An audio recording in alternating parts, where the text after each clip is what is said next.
Hey everyone, welcome back to Free Tech Guide. In today's video, I'll show you how to add music and stickers to your snaps, just like you would on Instagram stories.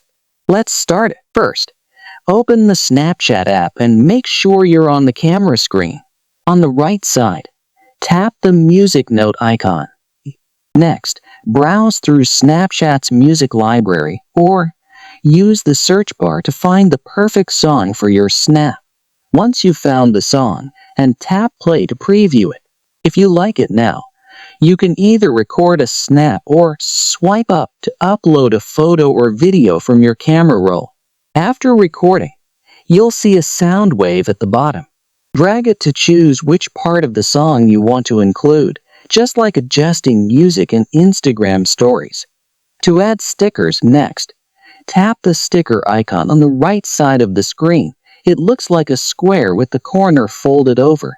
Browse through Snapchat's collection or search for specific stickers using the search bar. Once you find the perfect sticker and tap to add it to your snap, you can drag it around, resize, or rotate it to fit your snap perfectly. Once everything looks good, tap send to share it with your friends or post it to your story. And that's it. Now you can add music and stickers to your snaps just like Instagram stories. If this video helped, don't forget to like and subscribe for more Snapchat tips. Thanks for watching.